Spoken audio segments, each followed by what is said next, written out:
La Bible en un an, la 353e journée, le second livre des Chroniques, chapitre 8, verset 1 au chapitre 11, verset 4, le livre des Psaumes, chapitre 138, verset 1 à 8, le livre des Proverbes, chapitre 30, verset 17, l'Apocalypse, chapitre 10, verset 1 à 11. 2 Chroniques, chapitre 8. Au bout de 20 ans, pendant lesquels Salomon bâtit la maison de l'Éternel et sa propre maison, il reconstruisit les villes que lui donna Huram et y établit des enfants d'Israël. Salomon marcha contre Hamath, vers Tsoba, et s'en empara. Il bâtit Tadmor au désert et toutes les villes servant de magasins en Hamath. Il bâtit Beth-Horon la haute et Beth-Horon la basse, villes fortes, ayant des murs, des portes et des barres. Baalat et toutes les villes servant de magasins et lui appartenant, toutes les villes pour les chars, les villes pour la cavalerie, et tout ce qu'il plut à Salomon de bâtir à Jérusalem, au Liban, et dans tout le pays dont il était le souverain. Tout le peuple qui était resté des Hétiens, des Amoréens, des Phéréziens, des Héviens et des Jébusiens, ne faisant point partie d'Israël, leurs descendants qui étaient restés après eux dans le pays et que les enfants d'Israël n'avaient pas détruit, Salomon les leva comme gens de corvée, ce qu'ils ont été jusqu'à ce jour. Salomon n'employa comme esclaves pour ses travaux aucun des enfants d'Israël, car ils étaient des hommes de guerre, ses chefs, ses officiers, les commandants de ses chars et de sa cavalerie. Les chefs placés par le roi Salomon à la tête du peuple et chargés de le surveiller étaient au nombre de 250.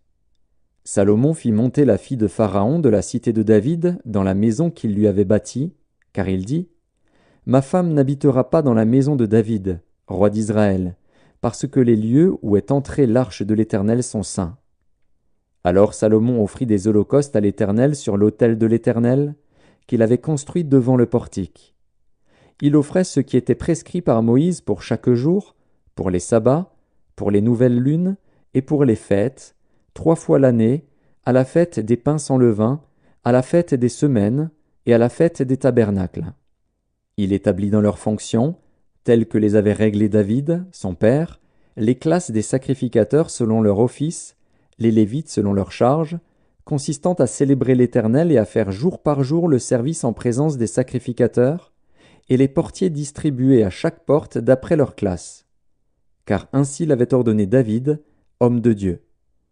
On ne s'écarta point de l'ordre du roi pour les sacrificateurs et les Lévites, ni pour aucune chose, ni pour ce qui concernait les trésors.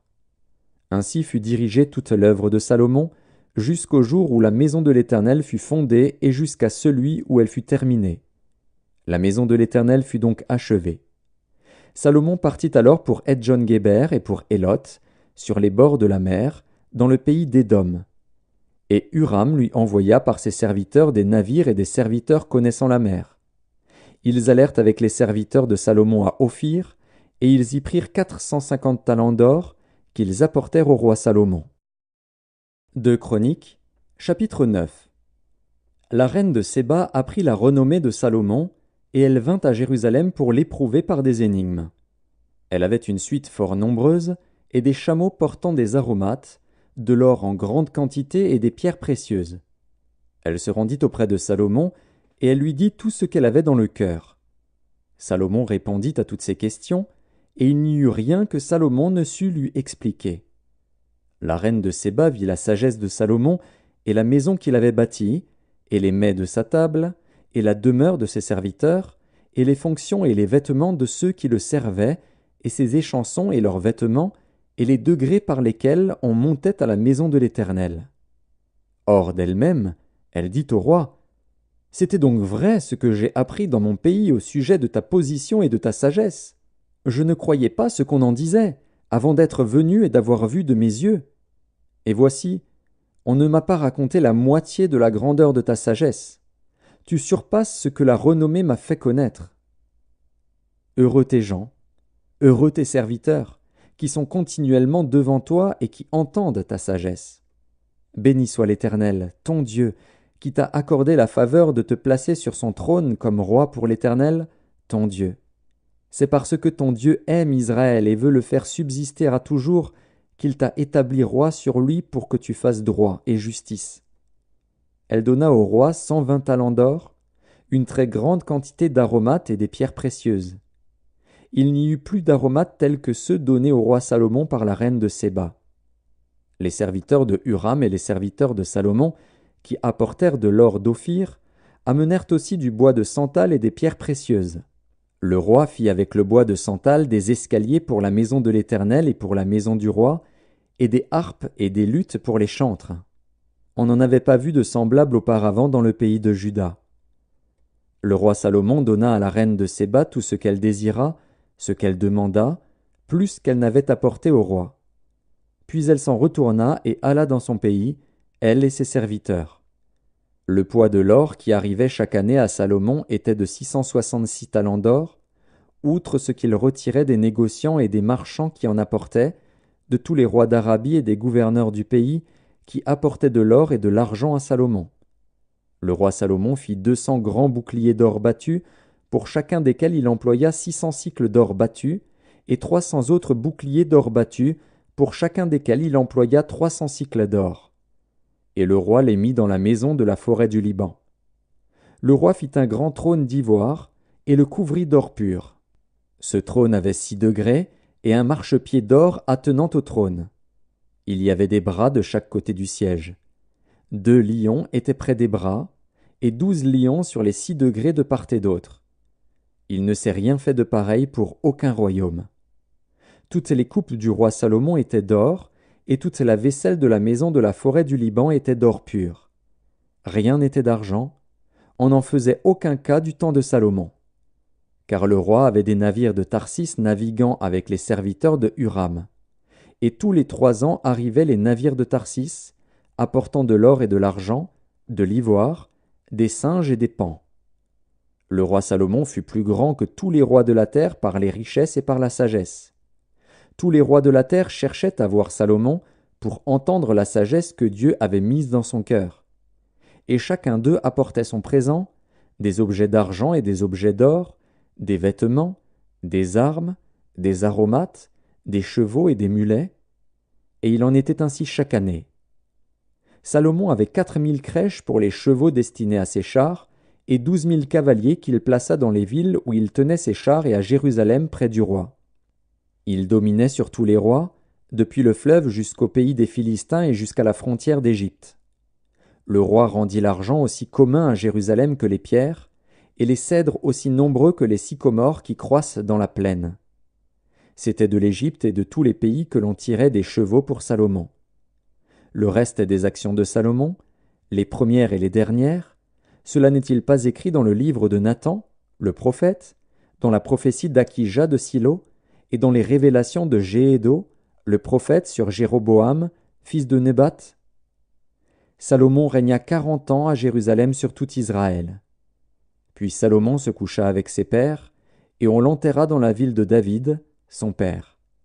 Et Roboam, son fils, régna à sa place. 2 Chroniques, chapitre 10. Roboam se rendit à Sichem, car tout Israël était venu à Sichem pour le faire roi. Lorsque Jéroboam, fils de Nebat, eut des nouvelles, il était en Égypte, où il s'était enfui loin du roi Salomon, et il revint d'Égypte. On l'envoya appeler. Alors Jéroboam et tout Israël vinrent vers Roboam et lui parlèrent ainsi. « Ton père a rendu notre joug dur. Maintenant allège cette rude servitude et le joug pesant que nous a imposé ton père, et nous te servirons. » Il leur dit, « Revenez vers moi dans 3 jours. » Et le peuple s'en alla. Le roi Roboam consulta les vieillards qui avaient été auprès de Salomon, son père, pendant sa vie, et il dit, « Que conseillez-vous de répondre à ce peuple ?» Et voici ce qu'ils lui dirent. « Si tu es bon envers ce peuple, si tu les reçois favorablement, et si tu leur parles avec bienveillance, ils seront pour toujours tes serviteurs. » Mais Roboam laissa le conseil que lui donnaient les vieillards, et il consulta les jeunes gens qui avaient grandi avec lui et qui l'entouraient. Il leur dit, « Que conseillez-vous de répondre à ce peuple qui me tient ce langage ? allège le joug que nous a imposé ton père. » Et voici ce que lui dirent les jeunes gens qui avaient grandi avec lui. « Tu parleras ainsi à ce peuple qui t'a tenu ce langage. Ton père a rendu notre joug pesant, et toi, allège-le nous. Tu leur parleras ainsi. Mon petit doigt est plus gros que les reins de mon père. Maintenant, mon père vous a chargé d'un joug pesant, et moi je vous le rendrai plus pesant. Mon père vous a châtié avec des fouets, et moi je vous châtierai avec des scorpions. » Jéroboam et tout le peuple vinrent à Roboam le 3e jour, suivant ce qu'avait dit le roi. « Revenez vers moi dans 3 jours. » Le roi leur répondit durement. Le roi Roboam laissa le conseil des vieillards, et leur parla ainsi d'après le conseil des jeunes gens. « Mon père a rendu votre joug pesant, et moi je le rendrai plus pesant. Mon père vous a châtié avec des fouets, et moi je vous châtierai avec des scorpions. » Ainsi le roi n'écouta point le peuple, car cela fut dirigé par Dieu, en vue de l'accomplissement de la parole que l'Éternel avait dite par Akija de Silo à Jéroboam, fils de Nebat. Lorsque tout Israël vit que le roi ne l'écoutait pas, le peuple répondit au roi: « Quelle part avons-nous avec David? Nous n'avons point d'héritage avec le fils d'Isaïe. À tes tentes, Israël. Maintenant, pourvois ta maison, David. » Et tout Israël s'en alla dans ses tentes. Les enfants d'Israël qui habitaient les villes de Juda furent les seuls sur qui régna Roboam. Alors le roi Roboam envoya Adoram, qui était préposé aux impôts. Mais Adoram fut lapidé par les enfants d'Israël, et il mourut. Et le roi Roboam se hâta de monter sur un char pour s'enfuir à Jérusalem. C'est ainsi qu'Israël s'est détaché de la maison de David jusqu'à ce jour. 2 Chroniques, chapitre 11. Roboam, arrivé à Jérusalem, rassembla la maison de Juda et de Benjamin, 180 000 hommes d'élite propres à la guerre, pour qu'ils combattissent contre Israël afin de le ramener sous la domination de Roboam. Mais la parole de l'Éternel fut ainsi adressée à Shemaéja, homme de Dieu.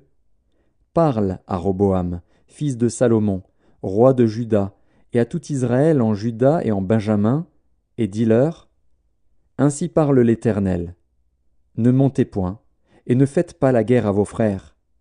Que chacun de vous retourne dans sa maison, car c'est de par moi que cette chose est arrivée. » Ils obéirent aux paroles de l'Éternel, et ils s'en retournèrent, renonçant à marcher contre Jéroboam. Psaume 138 de David. Je te célèbre de tout mon cœur, je chante tes louanges en la présence de Dieu. Je me prosterne dans ton saint temple, et je célèbre ton nom à cause de ta bonté et de ta fidélité, car ta renommée s'est accrue par l'accomplissement de tes promesses. Le jour où je t'ai invoqué, tu m'as exaucé, tu m'as rassuré, tu as fortifié mon âme. Tous les rois de la terre te loueront, ô Éternel, en entendant les paroles de ta bouche. Ils célébreront les voies de l'Éternel, car la gloire de l'Éternel est grande. L'Éternel est élevé, il voit les humbles, et il reconnaît de loin les orgueilleux. Quand je marche au milieu de la détresse, tu me rends la vie. Tu étends ta main sur la colère de mes ennemis, et ta droite me sauve. L'Éternel agira en ma faveur. Éternel, ta bonté dure toujours. N'abandonne pas les œuvres de tes mains. Livre des Proverbes, chapitre 30. L'œil qui se moque d'un père et qui dédaigne l'obéissance envers une mère, les corbeaux du torrent le perceront et les petits de l'aigle le mangeront.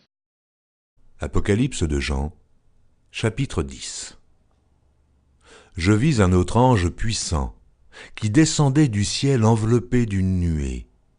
Au-dessus de sa tête était l'arc-en-ciel, et son visage était comme le soleil, et ses pieds comme des colonnes de feu. Il tenait dans sa main un petit livre ouvert. Il posa son pied droit sur la mer, et son pied gauche sur la terre. Et il cria d'une voix forte, comme rugit un lion. Quand il cria, les 7 tonnerres firent entendre leur voix. Et quand les 7 tonnerres eurent fait entendre leur voix, j'allais écrire, et j'entendis du ciel une voix qui disait « Scelle ce qu'ont dit les 7 tonnerres, et ne l'écris pas. » Et l'ange que je voyais debout sur la mer et sur la terre leva sa main droite vers le ciel. et jura par celui qui vit au siècle des siècles, qui a créé le ciel et les choses qui y sont, la terre et les choses qui y sont, et la mer et les choses qui y sont, qu'il n'y aurait plus de temps, mais qu'au jour de la voix du 7e ange, quand il sonnerait de la trompette, le mystère de Dieu s'accomplirait comme il l'a annoncé à ses serviteurs les prophètes. Et la voix que j'avais entendue du ciel me parla de nouveau et dit « Va, prends le petit livre ouvert dans la main de l'ange qui se tient debout sur la mer et sur la terre. » Et j'allai vers l'ange en lui disant de me donner le petit livre. Et il me dit « Prends-le et avale-le. Il sera amer à tes entrailles, mais dans ta bouche, il sera doux comme du miel. » Je pris le petit livre de la main de l'ange, et je l'avalai. Il fut dans ma bouche doux comme du miel. Mais quand je l'eus avalé, mes entrailles furent remplies d'amertume. Puis on me dit, « Il faut que tu prophétises de nouveau sur beaucoup de peuples, de nations, de langues et de rois. »